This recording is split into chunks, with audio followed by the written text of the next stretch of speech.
Hello everyone, this is Alex Strauss and today I'm playing a turn-based game called Sorcerer King. It's a turn-based game in which you are a former kingdom that got mostly destroyed by as the title says, the Sorcerer King, who is an evil being who wants to be a god and wants to reign over all the former kingdoms. You can know more of the story when you play what was it called? The Fallen Enchantress, and then I think there's another game I haven't seen. I only played them a few times and I don't really have them right now about legitimately, but yeah, you know the drift. Before we start, let's lower the volume a bit. It's a little bit too loud. Yeah, I think that's fine. It's fine this way. Let's see.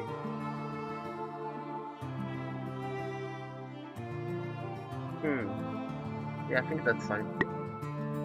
New game. Or should I start as the campaign? I think I will start with the campaign instead of doing the custom map. It's the same, but you can just choose the different maps, or how many of how many factions will there be in the game and stuff. Anyway, let's read. Sorcerer King, the kingdom. The Sorcerer King has already conquered the world. Now you sense he's seeking more. Your sensitivity to magic has given you insight to his next move. The Sorcerer King is now building up the necessary power to cast a spell of making. When cast, this spell will convert all life in the world into elemental magic that will fuel the Sorcerer King's quest for Godhood.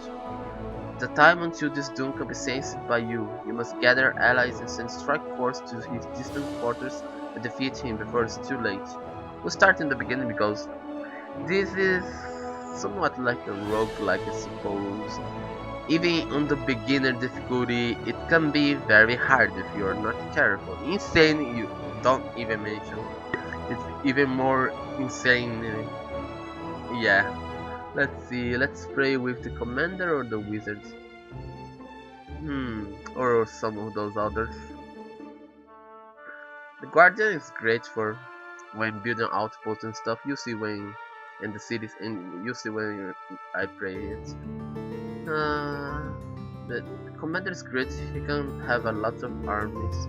Yeah, I think I will get him. Marching, a great general, trained from birth in all aspects of martial life. He's able to amass great armies and lead them over vast distance in little something. Is there a way to? Oh, nice. His cities are built with one priority: to train the world's most powerful army. Nice. And his spellbooks is all balanced too. So we will play normally instead of doing the customs type. We'll do more custom type maybe later, whenever I finish this campaign. So yeah. Train pioneers to found new cities or build outposts. Pioneers can also be used to upgrade outposts. In this game you have to be very careful about building and whatnot, because otherwise the Sorcerer King will consider you a threat, and it's not a good idea to be a big of a threat to the Sorcerer King in the beginning, otherwise he will start sending massive armies that you won't be able to defeat. Hopefully it will be a successful mission. 200 years ago, King Relius and the combined armies of the kingdom defeated Sorcerer, the fallen enchantress. Peace was at hand, but it would not last. A new threat arose in the east, one that would soon swallow the civilized world. The Sorcerer King and his minions seek to destroy the shards of magic, consuming their power. With it, he will become an immortal, extinguishing all other life on this world. It is up to you, Sovereign of Altar, heir to Relius, wielder of the Forge of the Overlord, to stop the Sorcerer King before it's too late. The preparation of Martin. You are Martin, defender of Africa, a general of the Sorcerer King. You have been placed on the throne to mind Attica on behalf of your ruler. Only recently have you begun to have doubts about your lord's brains. He's up to something sinister, something that could threaten all life on Elemental. You sensed the confrontation was inevitable. What did you do? And then there's small choices that you can begin with. Each choice you can pick whatever you want. Like try raising an army, you get two or one extra soldiers in the beginning. Surprise, you get some resources, and prepare people. I don't know. We just have to see. Oh yeah, knowing you would need a strong platform from which to base to come in war with your master, you sought to improve Africa itself. With much to do and little time to do it, you had only time to dedicate your efforts to single cause. And then here, you can choose the option to have administrator to manage the city's food supply better, or you can train pioneers to get so you can quickly get roads and outposts, or you can convince the local bandits to seize the banditry, which is, yeah, kind of like heroes. There's like heroes? No, I don't know. But there are some camps which the monsters will keep spawning. Anyway, we'll get pioneers. Quickly moving troops to the front will be a great use in the coming war, so you equip a group of your bravest volunteers with equipping they need to travel into the forbidden wilderness and claim for your realm. Just don't go too far, lads. Pioneers early game is pretty useful since you will be focusing mostly on buildings. Africa, I think that's fine for now since this is the campaign. I can do the custom stuff later.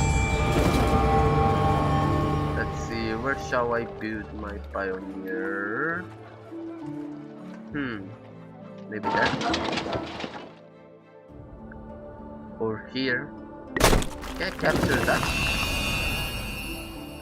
Nope, it wasn't enough. As you can see, there's a bandit loners army. There are lots of camps scattered throughout the world, the map, with different kind of armies and stuff. You have to defeat them. But right now we are not that strong. Our forces equal, not that good to attack right now. Let's see, what shall we get? Race roads can be useful sometimes, so let's get that. And then there will be some buildings and some other stuff located in the world where you can do some quests. You can either choose the honor courageous quest, or you can be a coward and like this, going to find a safer inn. That's what I'm going to do, and you get +1 cowardly stuff. So far I don't know what exactly it does of benefit or disadvantage, but yeah, I guess it's a bad thing if you are planning to be a hero. You stumble into an inn on a dark and stormy night. Inside, the landlord rushes up to you, his face pale. There's been a murder, he briefly reports. I'm going to solve that murder, that's what I'm going to do. The landlord takes you up to the murdered man's room. The man is, as promised, dead, of course, with a large knife sticking out of his back. Also in the room are the 3 other people in the inn, a maid, a retired colonel, and a nervous traveling knife salesman. Question the subjects. You shrewdly ask them who murdered this man. All agree that it was probably the nervous traveling knife salesman. I get the worst blackout sometimes, he confirms. And then wake up covered in blood, he adds, covered in blood. Well, that's the easiest solution here, of course. It's the mage. No, of course not. Accuse the nervous traveler. You point at a man who obviously did it, and he allows himself to be led away by the authorities. However, as he's being led out, he turns to you and says, "If you can get me out of this, I can get you a screaming good deal on some knives. We can either lock him in the building up, or lock him up and take his knives anyway, or leave him and whisper that he offer a lot more than that." Well, let's lock him up and take his knives anyway. which give us -4 Doomsday counter, which is this bar which will start to fill whenever the Sorcerer King starts moving every 8 turns. And we also got 1 wisdom plus some items, which is always good. Although I'm not the type to really use most of those items, except the potions and whatnot. Let's see, this is also weak level. Worst part ever. After a tiring day fighting evil, you arrive at an inn. Upon entering the common room, you find a group of mediocre bards uttering a classic drinking song. A group of tough music enthusiasts begin pitching their crockery at them.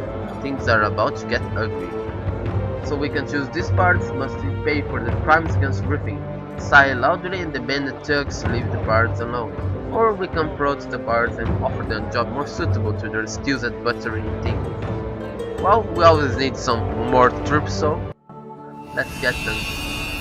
And they are not weak at all. 11 in strength. They can move 3 times and they have 30 max health. And we got 1 compassion too. Welcome aboard, you say, congratulating them. You hurry them out of there before they can say no. Hello. There. Turn ended. I don't have to click end turn because I made it so it's automatically end whenever there's no more action to do. The shard is yours. Use the manate magic orb on the right side of the screen if you wish to adjust how much magic is channeled towards mana, lore, or sovereign skill. Let's get this item. Oh yeah, maybe I should change some thing. Where is it? Take out quick move. There. And then you can see then walk. Then do the walk. Not really that necessary, but it makes the game version better. Rather than they just teleporting wherever they go. Let's see. Let's do the work items now. Production is better. You can grow the city by building more food and having more food stuff, but I think production is better in the beginning. Well, at all times. Weak. Let's see then. Displays. Sovereign level up. Nice.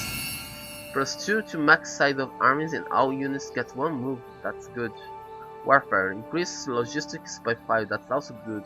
Logistics is the how much units you can have or how many outposts you can have. What's this? Feat soaking? Well, I don't know what the achievement is that, but well, it's always nice to get an achievement. And then we can also choose Sovereign and cast additional spell in battle, which is not that necessary in the beginning, especially. Let's see, Ancient Wisdom is great, Reveal Champions is also good. All cities get a free barracks, can be also good. We don't have to waste time building stuff. And then this time, in this row, you can get knights and whatnot, and buildings. Well, let's see.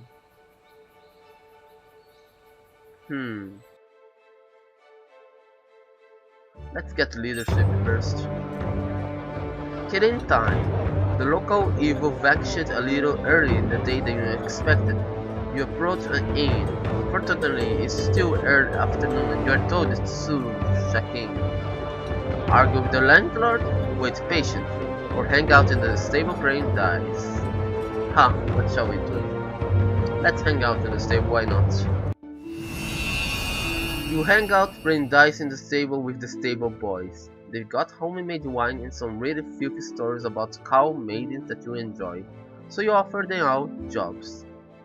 Their strength is average and their health is slow, but the beginning is like I said, it's always good to have more troops.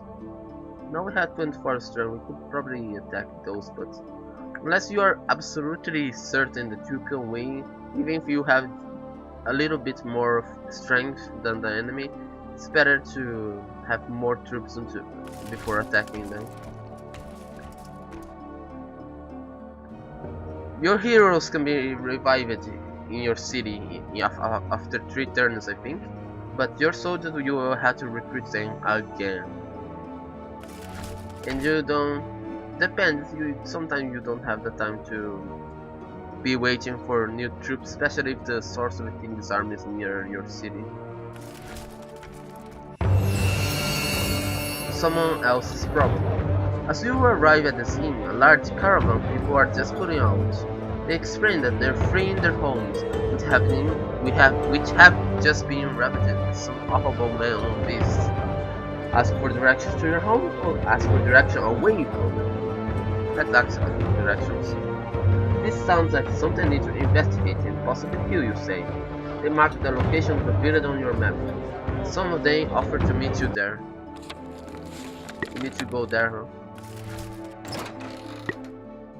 Medium. You should probably wait until you get there, but meanwhile, let's go to the lost battlefield. Let's see what's in there. Sorcerer King, I am your friend. Greetings, General. How does the occupation of Africa? How goes the occupation of Africa? Do its people continue to resist our influence? It's going well, my lord. However, I could use some additional logistical support. The people here remain defiant. I could use a scroller to subdue them further. The rebuilding continues. I could use an administrator to aid in that area. All goes well, my lord.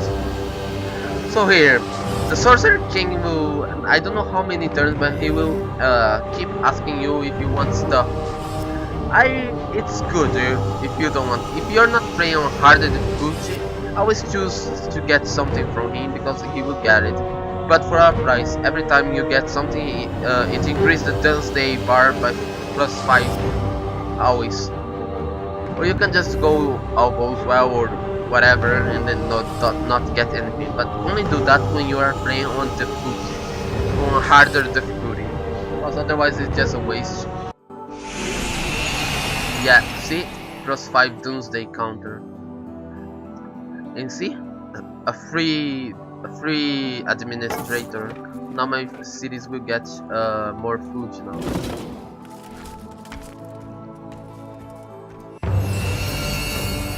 The mediocre hunter. Several ghostly apparitions appear in the field in front of you. Boo, they say. Boo. I don't know how to say. You're not very frightened and their faces immediately sink. They explain that they're the ghosts of Tar soldiers that died in great battle there, but that they are not very good ghosts and are feeling kind of down about it. Run away in terror just to make them feel better. Help them come up with some scary things to say them boo, or threaten them. What shall we choose? Help them come up with some scary things, yeah. Oh nice, +20 lore. Lore is used to unlock new spells. I'll kill you, you shriek at them as a suggestion. They run away, forgetting they're already dead. It takes a while to calm them down, but they eventually return to listen to you. You suggest them to incorporate some of the history of their battle in their hunting. It turns out to be very interesting. And we also got 1 wisdom. A new spell has been discovered, praise wrote. Let's get crowd walking. This is very useful because it teleports the caster and their army to a tile in a friendly territory. Before version 1.4, the teleport was only on your territory, but now you can teleport on. If you have allied with one of the factions, you can teleport to their area.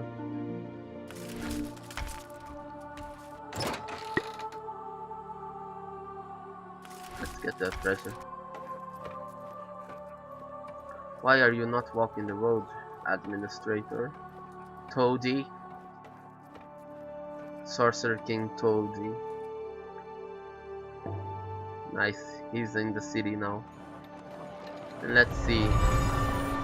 There. Sorcerer King provides me +2 food.